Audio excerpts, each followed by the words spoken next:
There's a new museum in our area, and it's celebrating its first full year of operation in Wisconsin in a big way. The Pritzker Military Museum and Library provides us all with the opportunity to explore military history, military affairs, and national security. And it uses a different lens to tell us these stories than other museums do. Let's learn more about the Pritzker Military Museum and Library from Scott English. He is president and CEO of the museum. Thank you so much for being with us. Denise, thank you for having me on today. I appreciate it. You are getting ready to celebrate your first full year of operation in Kenosha, but you actually had been around since 2003 in Chicago. Why did you make the move to Kenosha, and what has that move allowed you to do with the museum and the programming that you provide? So we made a strategic decision a few years ago where we were going to go from a private foundation. This museum was started by Colonel Jennifer Pritzker, and it was started in Chicago. But a few years ago, we made a strategic decision to become a public charity. That is, move from that private foundation over to being a 501(c)(3), where we had a broader donor base and a broader appeal. As part of that, one of the things that we chose to do was move our museum here to Kenosha, Wisconsin, where we had built what's known as the Pritzker Military Archives Center, and we moved our museum into that space. What it will allow us to do is first is reach an audience that's different than the one that we had in Chicago, and we're very excited about being here in Kenosha as a result of that. The other thing is the benefit of the property is that we have room to grow.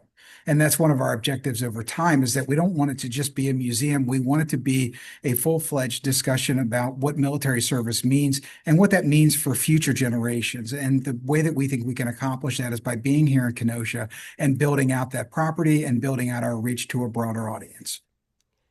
Many other military museums around the country may focus on one era. There's the World War II Museum, for example, in New Orleans, or they may focus on one individual or a campaign in military history.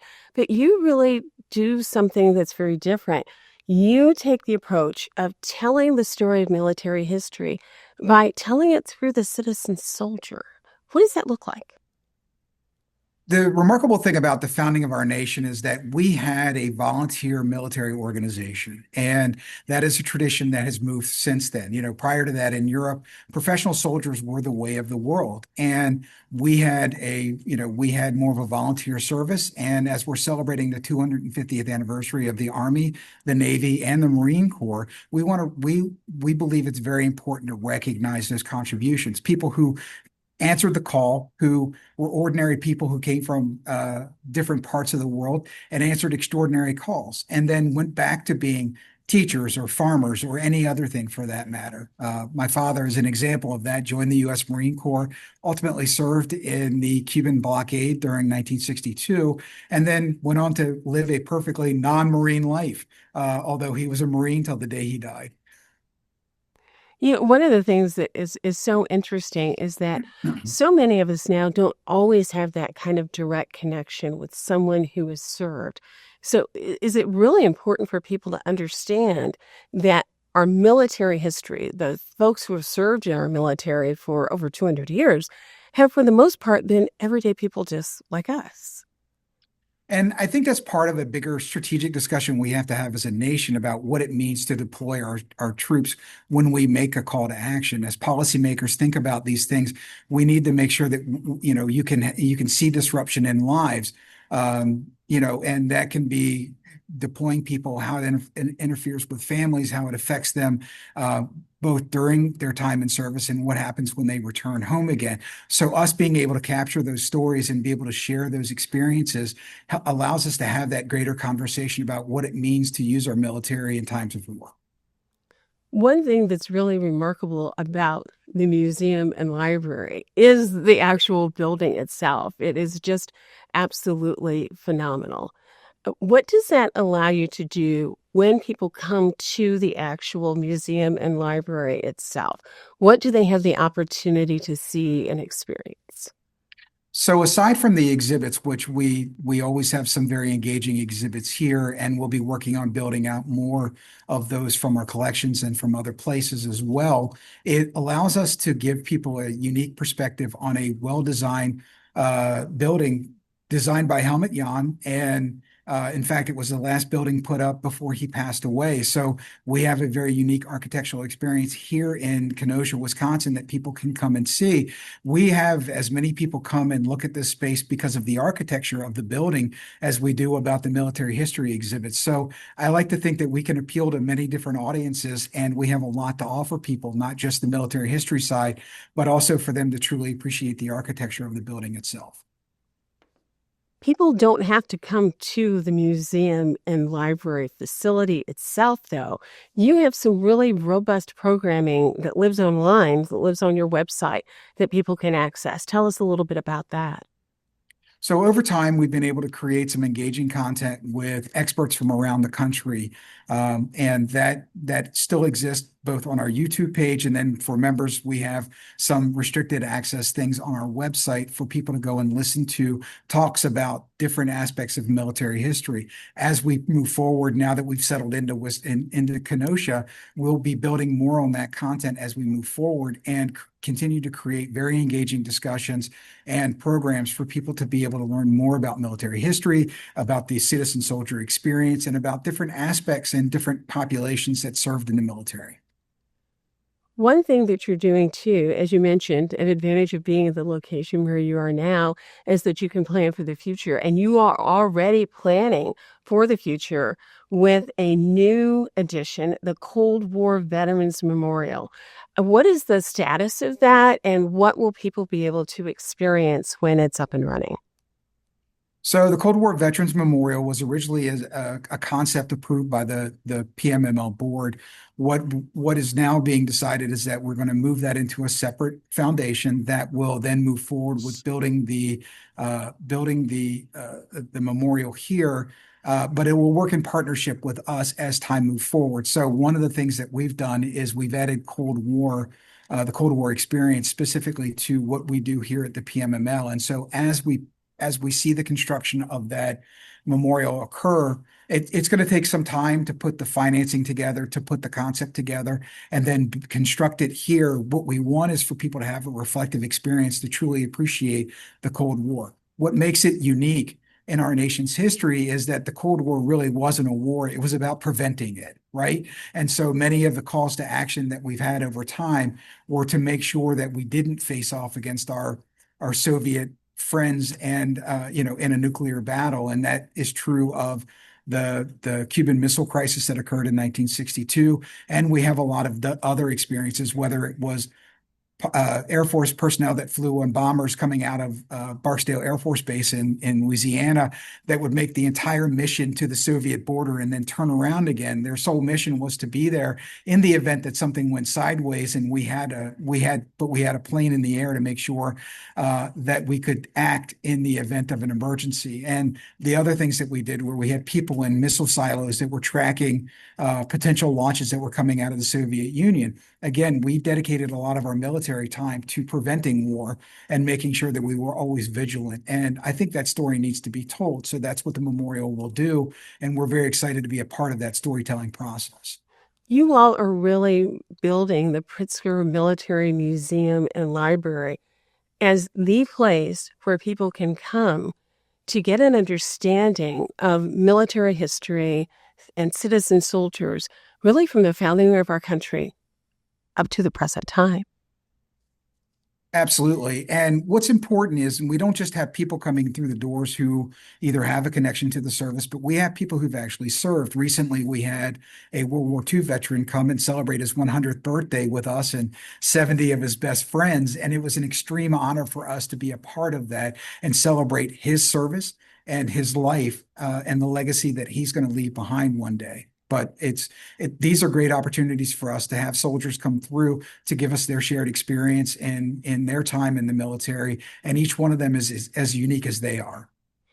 And as you prepare to celebrate your at the end of your first year here in the Kenosha area, you are going to do that in a big way with the Liberty Bash. What is the Liberty Bash, and what are you going to be celebrating? So the Liberty Bash, the aim for that is that it's a chance for us to bring the Kenosha community together to celebrate military service and to honor people who are making great contributions to citizen soldiers today. Our three honorees this year not only have tremendous military records of their own, but after they retired, they continued to serve their brothers and sisters that serve in the military and making sure that they're advocates for them. And I know that you'll be hearing from Chris Cassidy later on, but he is just one example of that in the contributions he's made. Not only has he had an impressive career in the Navy, he had an impressive career at NASA, but now he's dedicated himself to honoring those who've received the Medal of Honor and keeping their legacies alive long after they are. And so we're grateful to be able to give them, to celebrate them, as well as celebrate again this year. We're celebrating the 250th of the Army, the Navy, and the Marine Corps, and the people who've served in those branches of the military, and recognize even our current day active duty soldiers. And so we'll be bringing everyone together to appreciate people who've served in the military, people who are advancing the cause of the citizen soldier, and really just our country. Well, we're going to take just a quick break, and then we're going to bring Chris Cassidy into the conversation. We'll be back with more on the Pritzker Military Museum and Library and their big event coming up in just a minute. As part of the Liberty Bash, the Pritzker Military Museum and Library is honoring 3 Founders Day Award recipients, citizen soldiers whose service has been extraordinary. Joining us is one of those honorees, Captain Chris Cassidy of the United States Navy. He retired in 2021 after a remarkable career that took him from the U.S. Naval Academy to Operation Enduring Freedom and literally to outer space as NASA's chief astronaut. Thank you so much for joining us, and congratulations on this honor. Oh, thank you. Glad to be with you. As a young man, you decided to dedicate your life to the service of our country. What motivated you to make that decision? Well, as a young person, it's just sometimes difficult. In my case, it was the same to really appreciate what service means to the country. You just join for various reasons, and over time, it grows into a more meaningful service. So in my case, it was looking for a way to pay for university, pay for college. That led me to explore ROTC and the Naval and the service academies. I found myself at the Naval Academy, but so it started out as a very, very practical reason and grew into something that really is part of the fabric of my life these days, is the pride that comes with looking down on your shoulder and seeing an American flag on that uniform. One of the things that the Pritzker Military Museum and Library does is to really honor the citizen soldier. How do you see your path of service really being reflective of other citizen soldiers? Well, the word citizen soldier implies both service in the military, uniformed, and then service beyond that or prior to that, but in other ways without the uniform. And I when I was hanging up my uniform, trying to figure out where life would take me, I didn't anticipate that it would lead me to the Medal of Honor Museum where I am now and continuing to serve those that have led heroic journeys in their military careers. But life just brings you in interesting ways through paths and intersections that you never really plan sometimes. And that was the case for me. And I couldn't be more proud to have had the opportunity to build a museum dedicated to Medal of Honor recipients, as well as to get to know some of them in a personal way. What does it mean to you to receive this honor from the Pritzker Military Museum and Library, with its focus so strongly on sharing military history with all of us? Well, I was quite humbled and blown away when I got the letter from Colonel Pritzker, letting me know that this was for me, and because there's some prestigious folks that they honor and recognize, and in my last 4 years to the Medal of Honor Museum, I've really come to know and appreciate the quality programs, the quality speakers that the Pritzker Museum and Library puts on and coordinates and allows the community to enjoy, and to be part of that conversation and to be recognized in such a way by this group sort of just floored me, by the way. I couldn't believe it, and very humbled. and honored. Well, you and the others who are being honored really have incredible service careers and careers beyond your service to the United States citizens. And we're just so happy that we're able to have both you and Scott here with us today. We really thank you for being here with us. Thank you so much. We do want to acknowledge the other two Liberty Bash honorees. Colonel Harvey Barnum, Jr. is retired from the United States Marine Corps, and Major General Brian Winsky, who is a graduate of the University of Wisconsin-Milwaukee, is retired from the United States Army. If you'd like to learn more about the Liberty Bash and its honorees or the Pritzker Military Museum and Library, please visit the website at pritzkermilitary.org. Thank you so much for being with us today. Be well and take care. We are back again next week.